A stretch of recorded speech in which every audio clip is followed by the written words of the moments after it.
Hoy vamos a continuar con la serie El amor de Dios en su máxima expresión.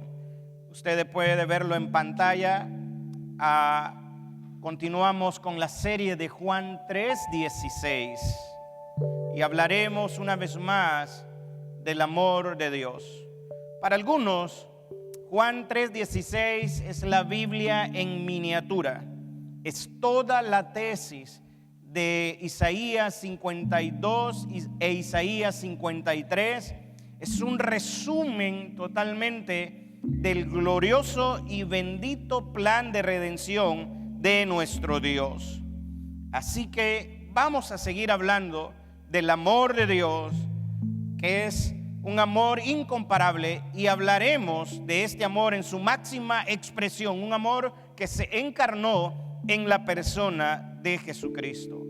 Y antes de orar y a manera de introducción, me gustaría comentarles que para muchas personas las injusticias, la dureza y el sufrimiento de la vida cotidiana e incluso la brevedad de la vida, las catástrofes aparentemente aleatorias, las enfermedades, la violencia, la pobreza, los abusos de poder, etcétera, etcétera, son elementos que parecieran apuntar que Dios es un Dios indiferente, distante o peor aún, que es un Dios hostil a la vida humana y que está lejos realmente de amar a su creación como Él mismo lo dice en su palabra. Pero tendríamos que preguntarnos cómo un Dios que la humanidad a veces lo ve como hostil hacia la vida humana o indiferente a ella o que está apartado de ella, pudiera amar de tal manera que entregó lo más preciado para nosotros, que es su Hijo Jesucristo.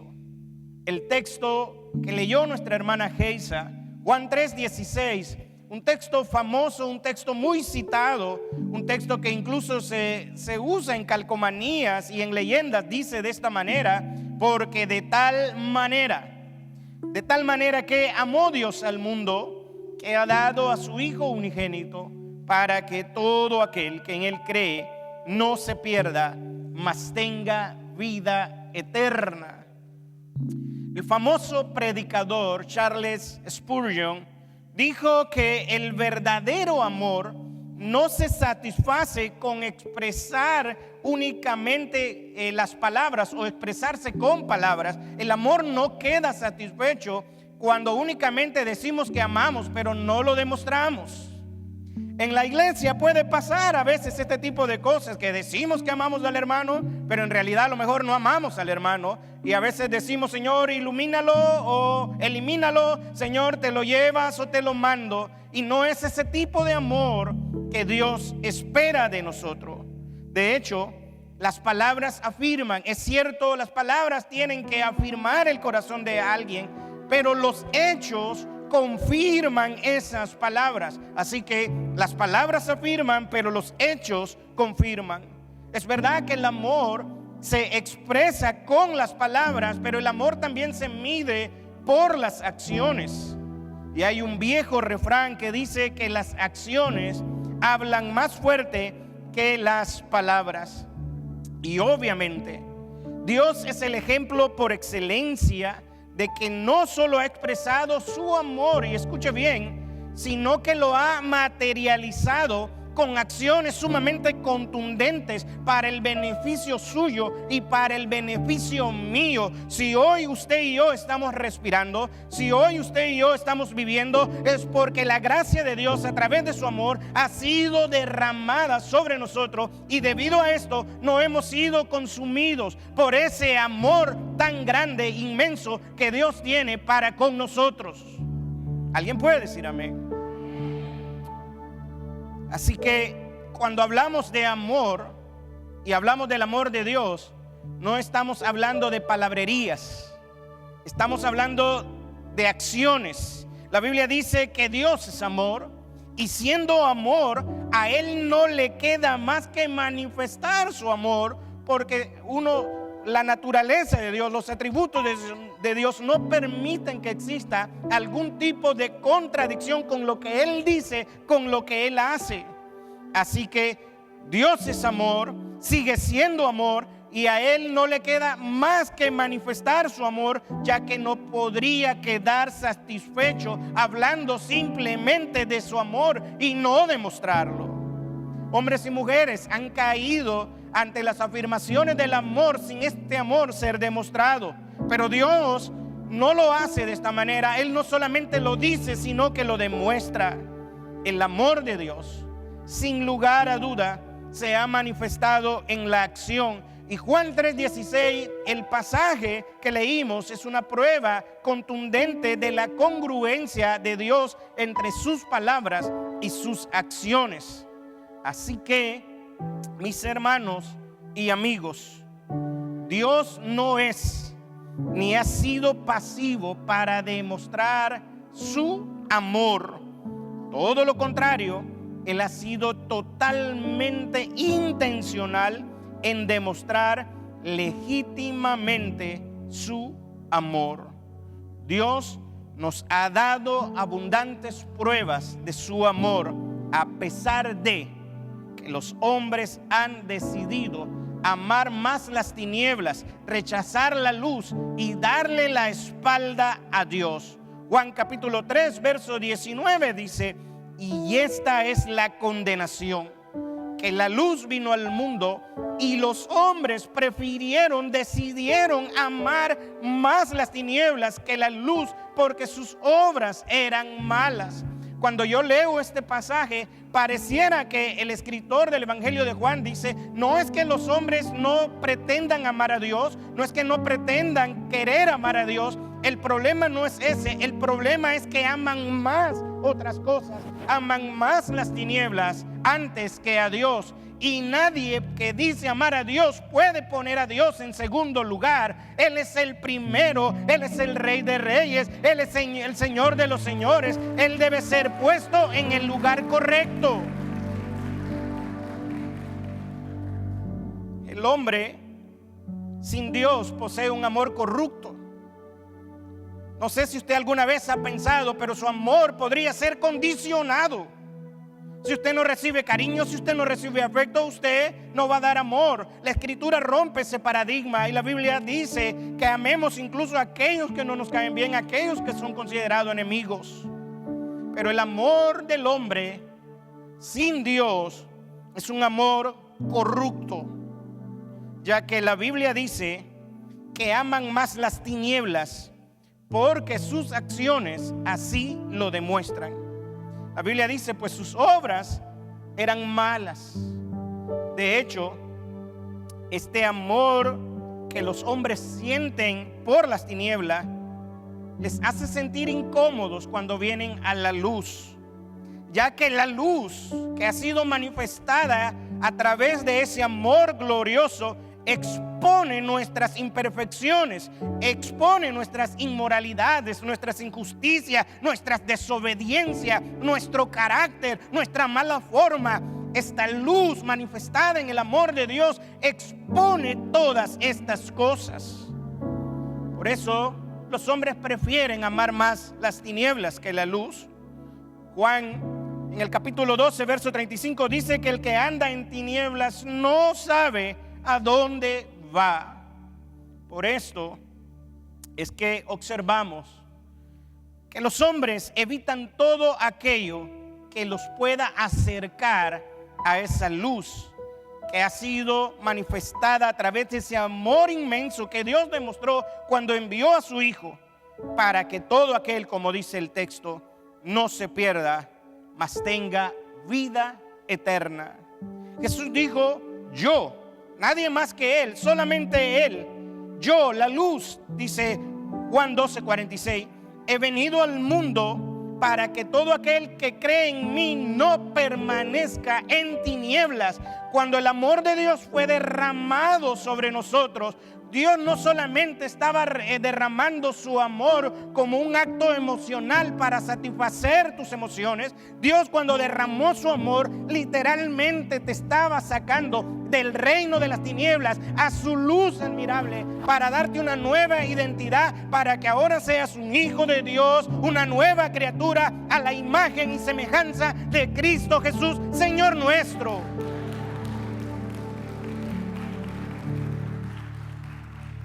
Así que Jesús también dijo que aquel que lo siguiera no andará en tinieblas. El que lo sigue no anda en tinieblas, sino que tendrá la luz de la vida. Así que Dios, por su inmenso amor, mandó que de las tinieblas de nuestros corazones resplandeciese una gloria inmensamente poderosa a través de la persona de Jesucristo. Así lo dice 2 Corintios 4:6.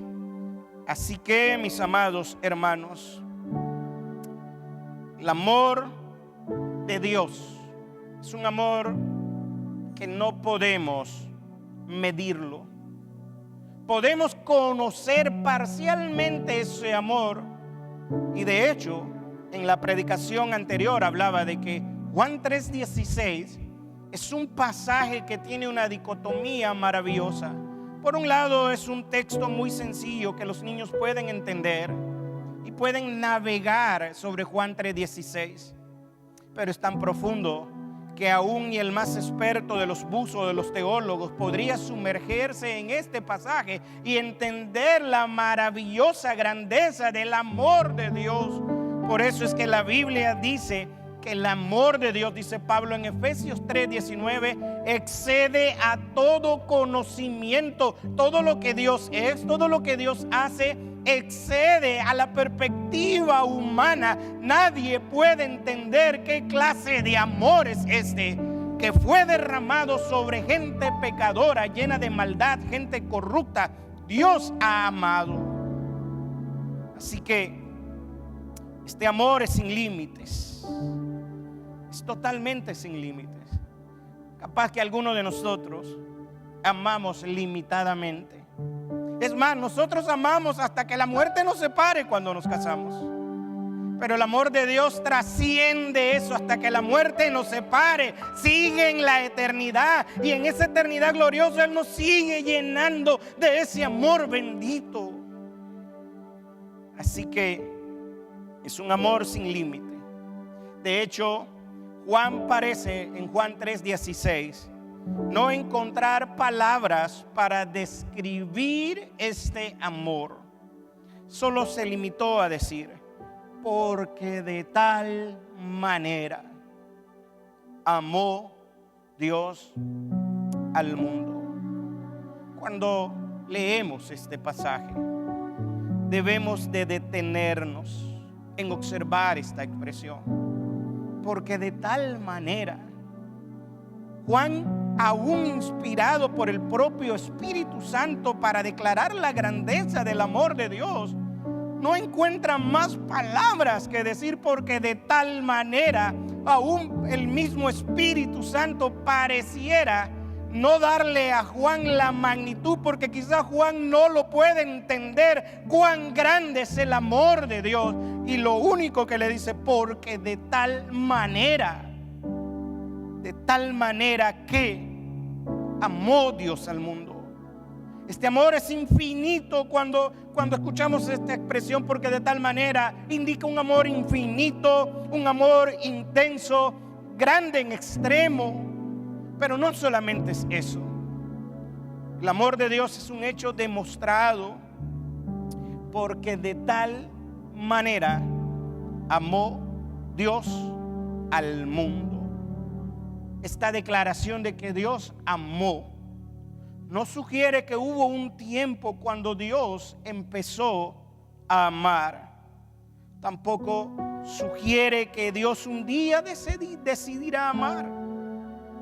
Dios ya amaba desde antes de la creación del mundo. Muchos de nosotros tenemos un inicio cuando empezamos a amar a alguien, Pero Dios siempre ha sido amor. Dios no es que tenga amor, Dios es amor. Y es un amor perfecto. Él no empezó a amar cuando Él, desde siempre, desde su existencia, desde su eternidad, Él siempre ha sido amor. Él es amor. Dios no decidió un día amarte por cuán bueno eres. Dios ya amaba, aún con todo lo malo y lo perverso que tú puedes ser. Juan 3:16 lo muestra como un hecho demostrado, valga la redundancia. Lo muestra como un amor genuino, como un amor real, que por cierto no está basado en el valor o en la dignidad del objeto, sino en el carácter, en el atributo, en la naturaleza de Dios, ya que una vez más la Biblia dice que Dios es amor. Dicho todo esto, póngase de pie para orar un momento.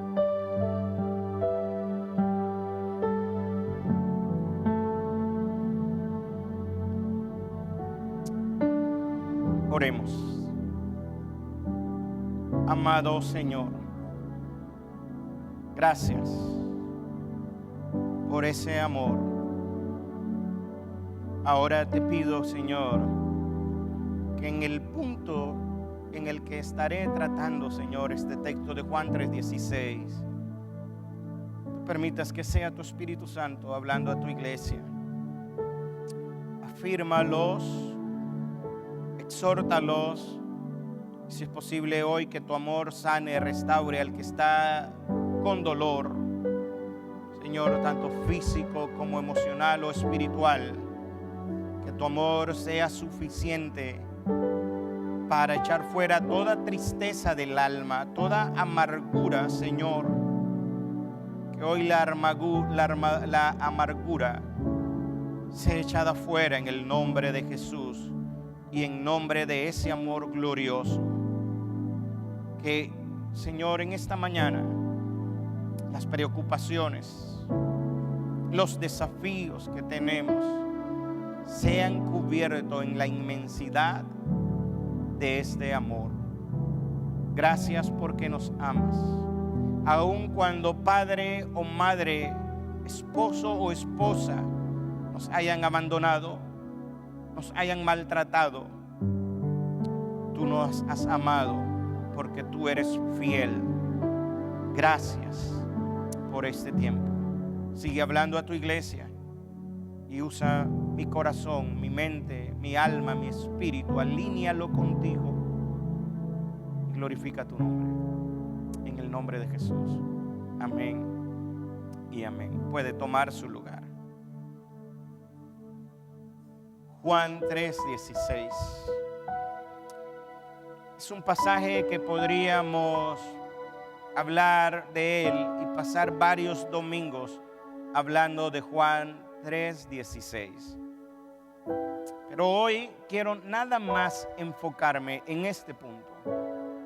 Que Dios mostró su amor, y quizás lo puede ver ahí en pantalla. Dios mostró su amor de la manera más perfecta. Por favor, siguiente slide. Ya que el amor de Dios es sacrificial. Es un amor sacrificado. Por amor nos sacrificamos. Pero aún cuando nos sacrificamos por amor, la manera en que nosotros nos sacrificamos siempre será limitada. Una vez más, Juan 3:16.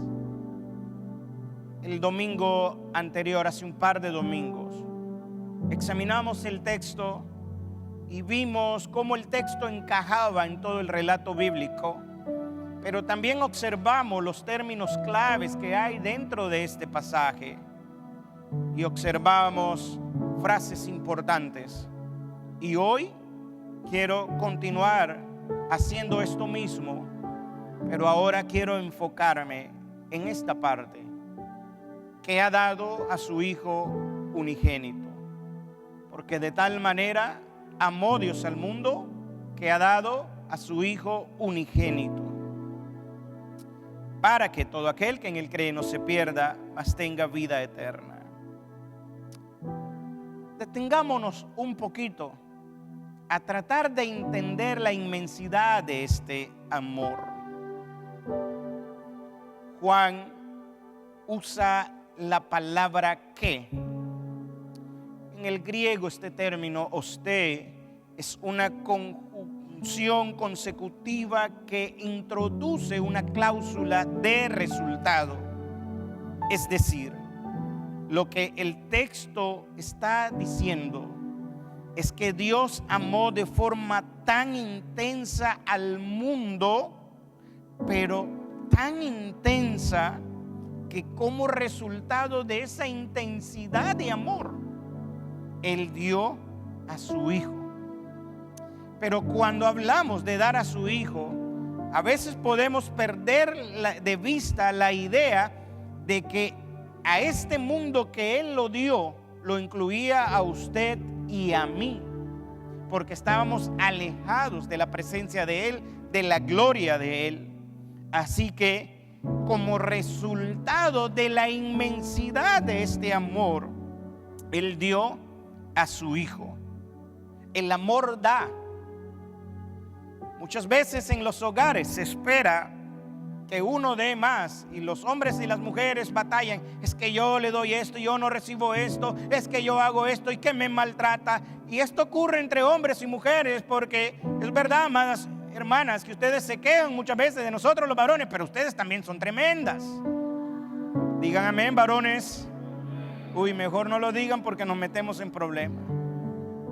Son tremendas, pero bendito Dios por las mujeres, ¿no? Tampoco se emocionen. El amor tiene una virtud. Una virtud del amor es que siempre da y no busca lo suyo. Siempre da sin esperar nada a cambio. Al menos ese es el amor de Dios.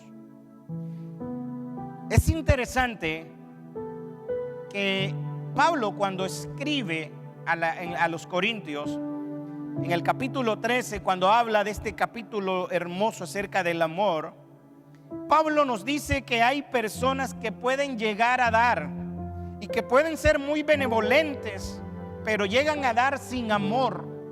Por lo tanto, la acción de dar, cuando no se da con amor, no tiene ningún valor delante de Dios. Hay personas que pueden dar sin amar, pero nadie puede amar sin dar. ¿Entendió lo que dije? Una persona puede dar sin amar, pero nadie puede amar sin dar. Ejemplo nos dio Él. Él dio a su Hijo unigénito.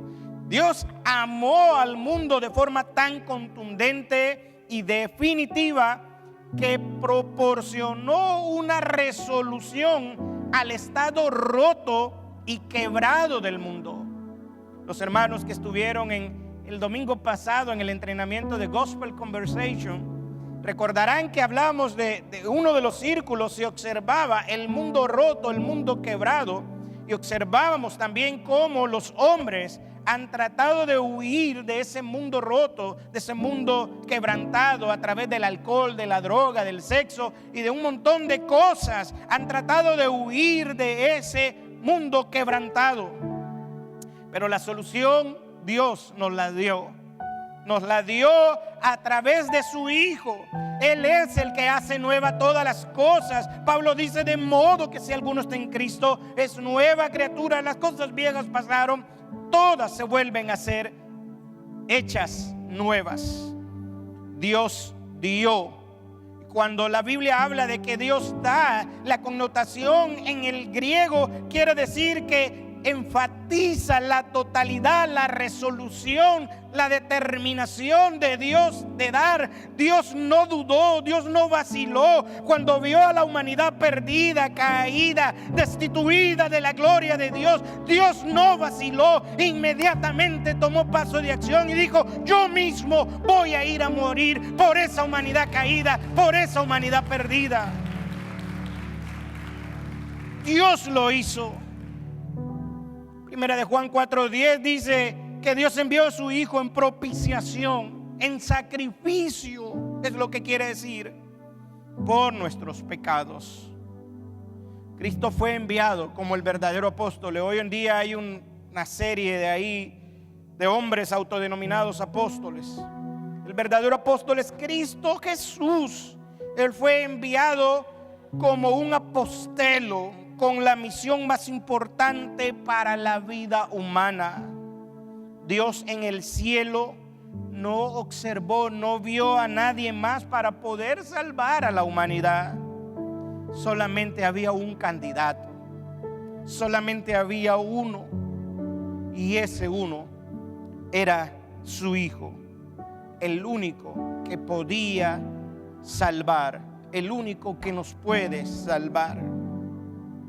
Por eso es que encontramos la siguiente expresión en la que me quiero enfocar.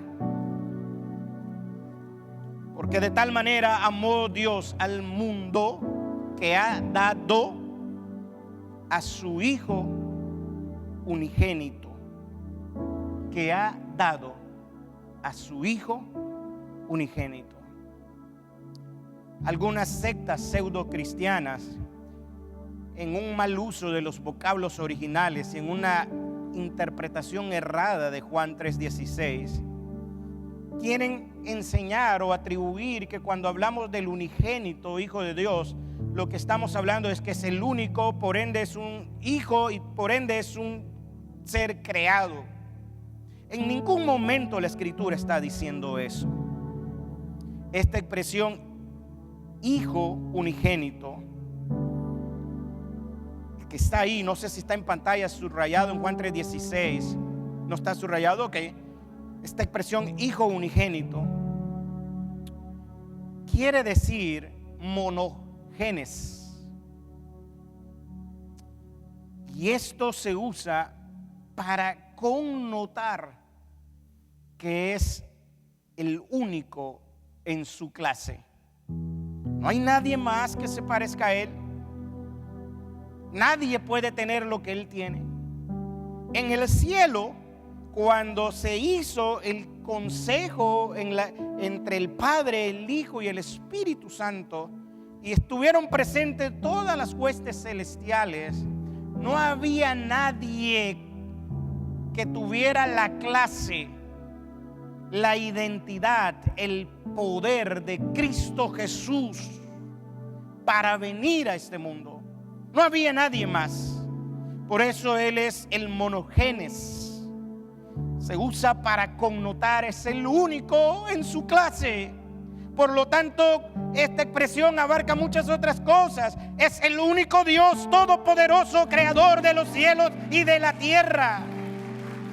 Es el único que tiene el poder para perdonar los pecados, para sanar los enfermos, para reprender a los endemoniados. Es el único en su clase, pero es el único también en su clase que me puede dar verdaderamente paz, verdadero amor, verdadero gozo. Es el único en su clase que puede satisfacer las necesidades más profundas de la raza humana. Es el único. Nadie más puede hacer lo que Él puede hacer. Por eso el hombre no se puede salvar a sí mismo. Tus buenas obras y las mías son como trapos de inmundicia delante de Dios, porque solamente el único en su clase es el que puede salvar al mundo perdido. Es el único en su clase que estaba capacitado para derramar esa sangre santa, bendita y gloriosa que nos redimió de todo pecado, de toda culpa y de toda condenación. Es el único en su clase para inscribirnos en el libro de la vida y que cuando allá se pase lista podamos responder. Él es el único en su clase para llenar tus vacíos, para quitar tus ansiedades, tus preocupaciones, tus tristezas. Es el único en su clase.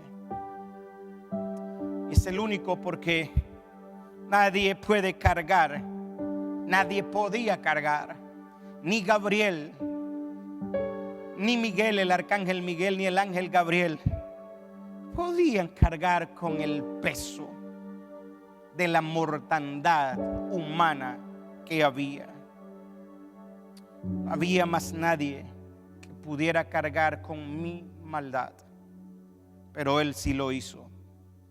A pesar de eso, Isaías afirma que a pesar que Dios lo da como el regalo más precioso, sería visto por las personas con desprecio. Y hay personas, aún creyentes, que siguen viendo a Jesucristo como si Jesucristo fuera cualquier cosa. Y eso se demuestra en tus acciones. Cuando te separas de Él, cuando te alejas de Él, cuando no tratas de conocer acerca de Él. La Biblia dice que las Escrituras dan testimonio de Él. Todo lo que hay en este escrito, en este libro, apunta al Cristo glorioso, al Cristo victorioso. Pero ni siquiera tenemos la intención de abrir este libro para conocer de Él, para saber de Él. No tomamos la iniciativa de alcanzar a otros. Pero ¿cómo vamos a alcanzar a otros si muchas veces los domingos nosotros mismos no queremos venir? Cada domingo es un desafío, iglesia. Si Dios lo amó, si Dios demostró su amor, la manera mínima en que nosotros podemos demostrar nuestro agradecimiento es venir cada domingo, ponerlo en primer lugar, servirlo, honrarlo, adorarlo. ¿No te das cuenta que Él te ha amado? Dios te ama. Pero le hemos hecho caso omiso a ese amor. Hemos amado más la luz que las tinieblas. Hemos amado más las tinieblas que la luz, perdón. Nos hemos alejado de Él. Le hemos dado la espalda a Él y Él todavía nos sigue amando. Él sigue siendo fiel mientras tú te alejas cada vez que puedes de Él. Él es el único en su clase.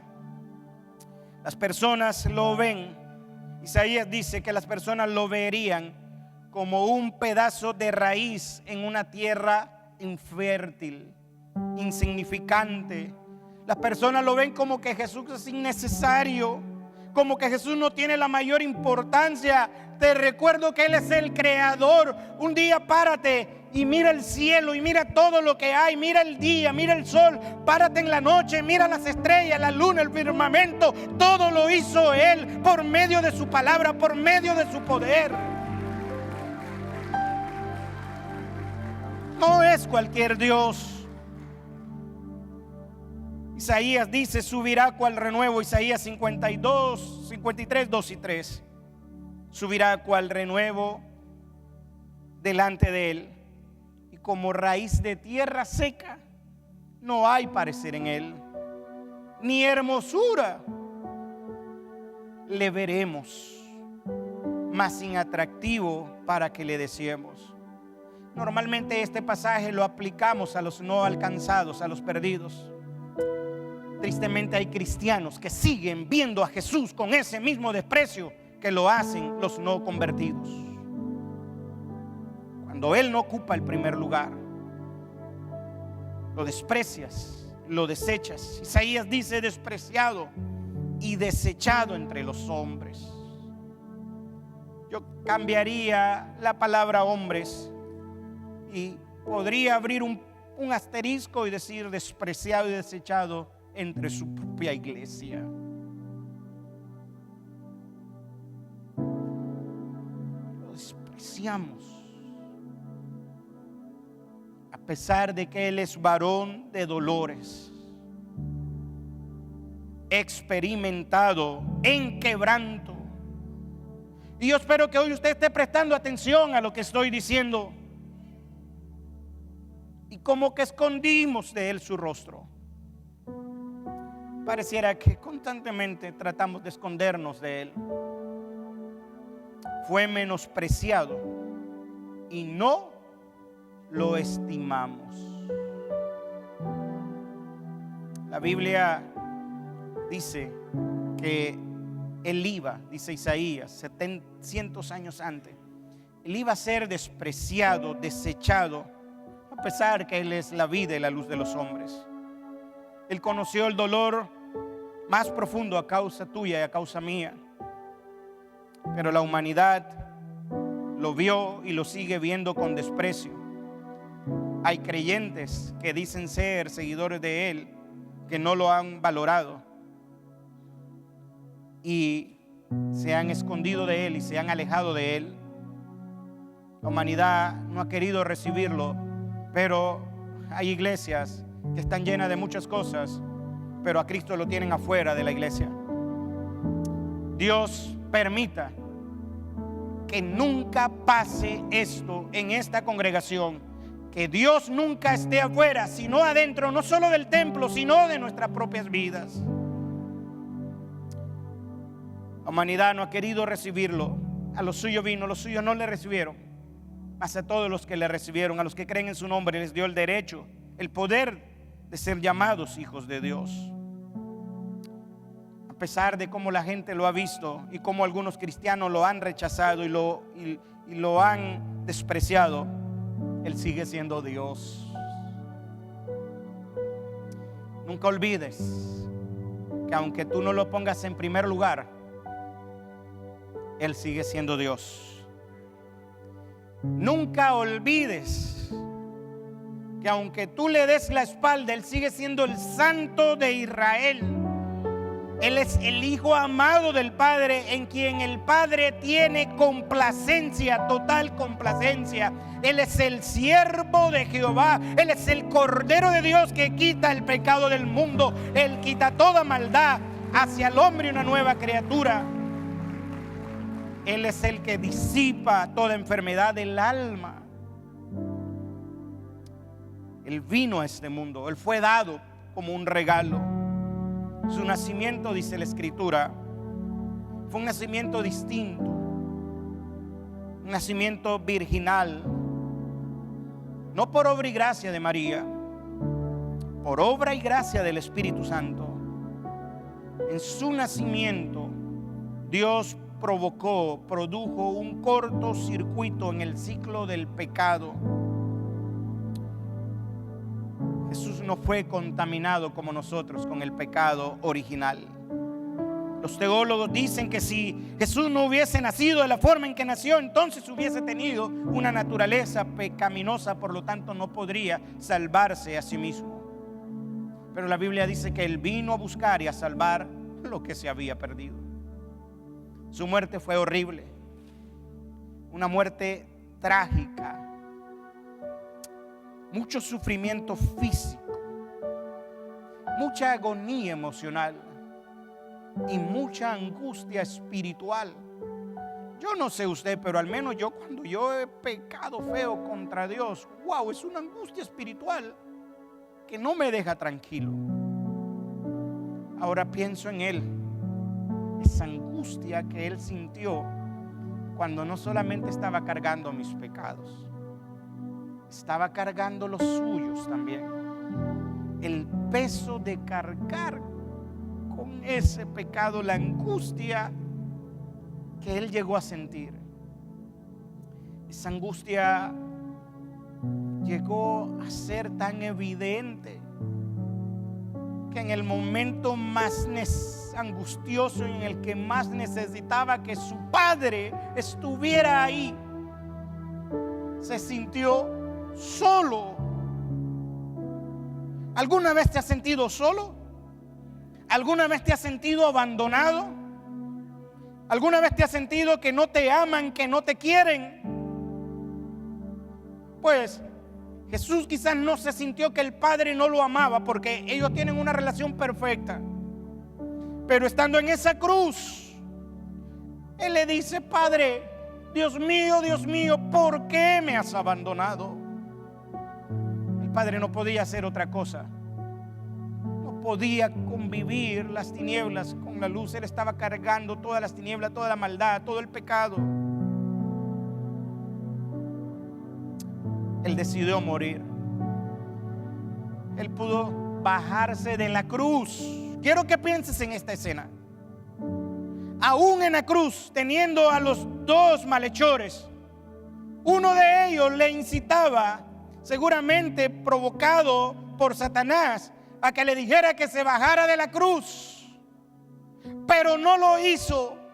En el Getsemaní él oró para que la copa que iba a vivir la pudiera pasar, pero no lo hizo. Fue a la cruz, murió en la cruz, derramó su sangre por mí, por ti, derramó su sangre y no se bajó de la cruz.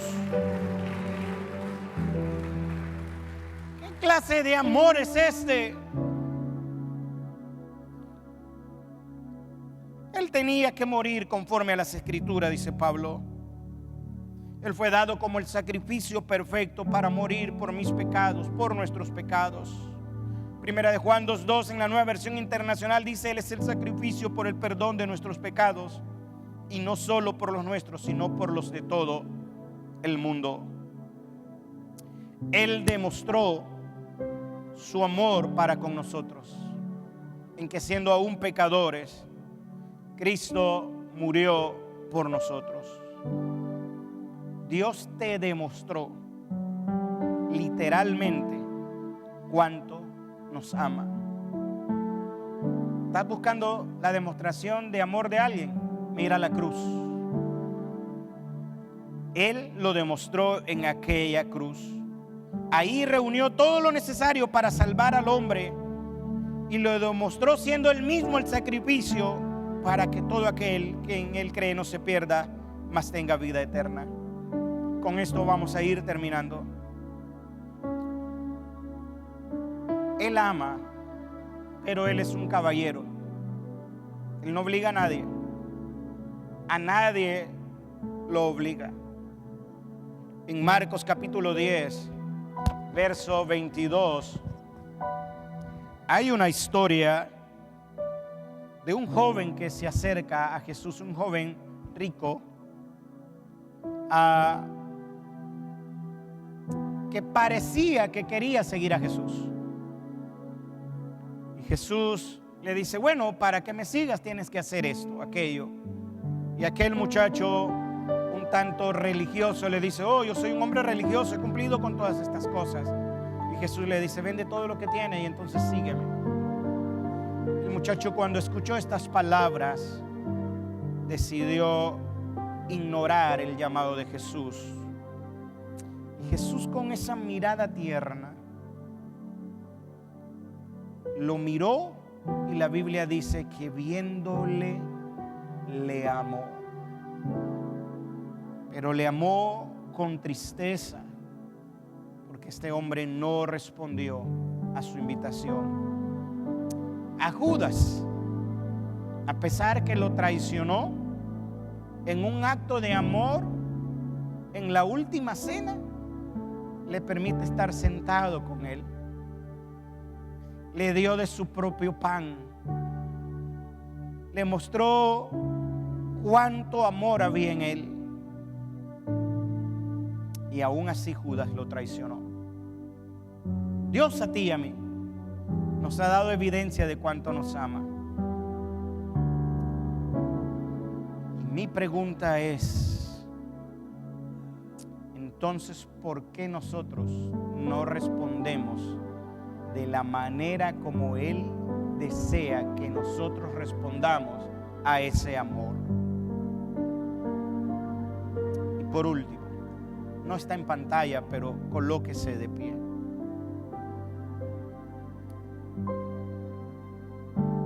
Ese amor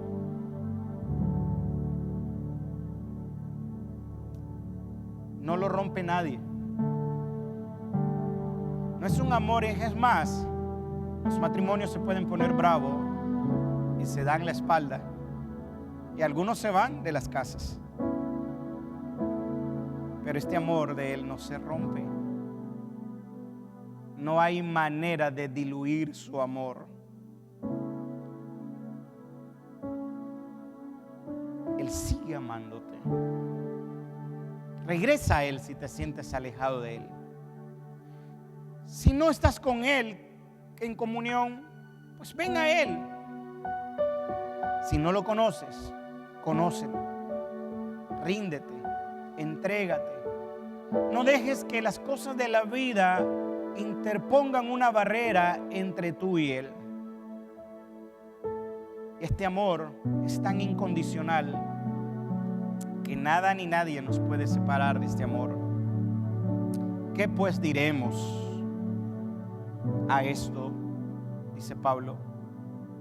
Si Dios es por nosotros, ¿quién contra nosotros? El que no escatimó ni a su propio hijo. No se detuvo a pensar. A veces cuando mis hijos me piden dinero y yo veo cuánto tengo, porque no le quiero mostrar cuánto tengo, porque de pronto me pueden pedir más. Entonces yo veo escatimando cuánto le puedo dar. Y el abuelo es peor. No es cierto. Escatimamos, pero Él no escatimó. No escatimó ni a su propio hijo, sino que lo entregó por todos nosotros. Ahora quiero que piensen esto, lo que Pablo dice. Si no escatimó a su propio hijo, sino que lo entregó por todos nosotros, dice Pablo, ¿cómo no nos dará también con Él todas?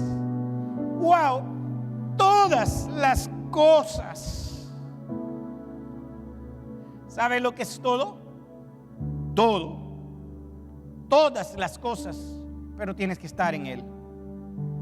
Y no estoy hablando de dinero, aunque Él puede multiplicar y bendecirte, sino todo aquello que está en perfecto equilibrio con Él. Ese amor impide que seas acusado, que seas señalado. ¿Quién acusará a los escogidos de Dios? Dios es el que justifica. ¿Quién es el que condenará? Cristo es el que murió, más aún el que también resucitó, el que además está a la diestra de Dios. No solamente vino, murió, sino que también resucitó, pero además de esto, ahora está sentado a la diestra de Dios Padre, viendo cómo su iglesia lo ama o responde a ese amor. El que además está a la diestra de Dios, el que también intercede. Wow, ¿qué clase de amor es este, Dios mío? Que aun cuando yo ando de cabezón, aun cuando yo no quiero nada con Dios, con la iglesia, cuando me caen mal los hermanos, Él sigue amándote. Él te ama, intercede.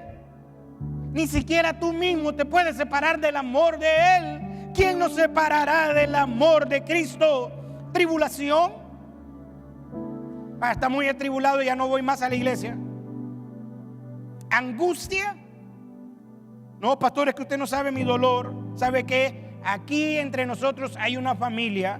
Hermana Carmen está ahí. Levante su mano, hermana Carmen. En el mes de enero, segundo día del mes de enero, perdió a su nietecito de 14 años en un accidente terrible. Murieron otros jovencitos de 14 y 16 años. Pero ella, en medio de su dolor, ha venido a este gran amor de Dios, y Dios la está consolando, Dios la está levantando.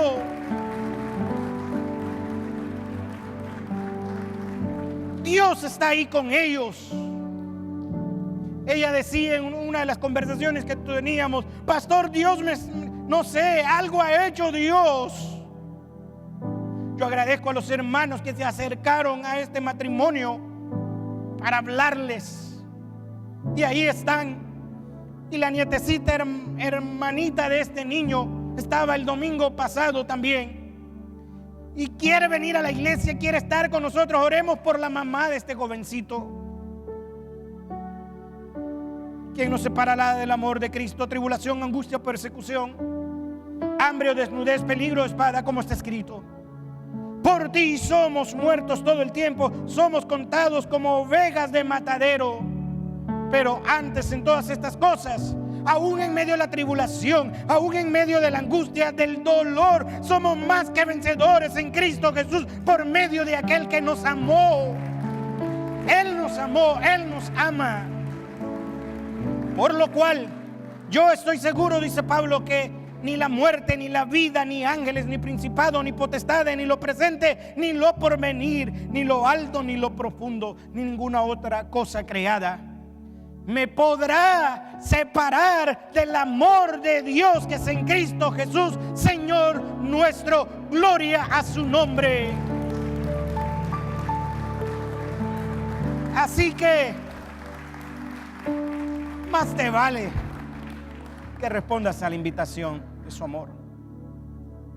Antes de pasar a la segunda parte, quiero invitar a la iglesia. Usted sabe, y no voy a insistir tanto, que necesita venir con Él a expresarle su amor y a comprometerse con Él. Salga de su lugar ahora mismo y venga conmigo y oremos. Dios les bendiga.